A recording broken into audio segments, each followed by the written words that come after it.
שלום, אנחנו עם יוני בנימין פה ואנטון שרסניוב שקצת מתבייש מהמצלמה, יש דקה אז אין לי זמן. בוא תתקרב קצת לאור יוני בבקשה. בסדר. כמה זמן אתה מחליק יוני? 6 שנים. 6 שנים? בן כמה אתה עכשיו? עוד מעט 18. ויש לך חברה? בנות שואלות? לא, לא פנוי. וואלה. כן. אתה טוב בסקייטבורד? אני? כן. כן? מה, מתכנן חול משהו? אירופה. וואלה. אולי. מה תרגיל אהוב עליך?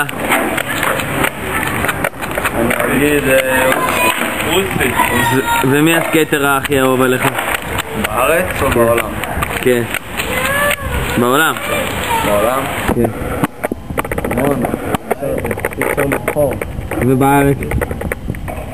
גם המון. אז עוד שאלה.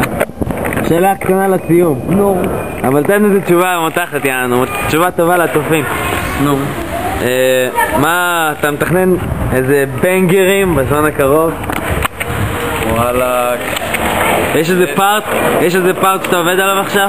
יש, אני עובד לפארט לגילי. כן? יש דברים טובים. זה מגן של פלאפון. זו שנייה. נו, לפארט של גילי זוז. לפארט של גילי, נו. לוידאו מג או לטרדיוק אלמנט ישראל. אלמנט? מגניב. אלמנט ישראל. יפה.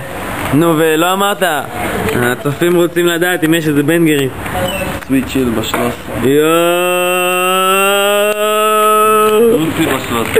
רגע, זה כבר נעשה או מה? יעשה. אתה שם מילה כאילו? מילה. טוב, תודה רבה יוני בנימין.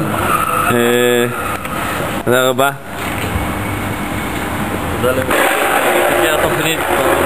תודה למפיקי התוכנית אנטון שרסניוב. יוני בנימין, קח קצת גרעינים בשביל חוץ מהכסף, תמורה לגרעינים. Peace out.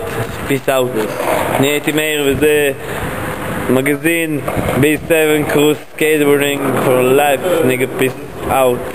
Skate and kill. Рэп любил, рэп тоже слушал. Антоша, картоша, наркоша, все колол и все кушал. Ага, нцелем.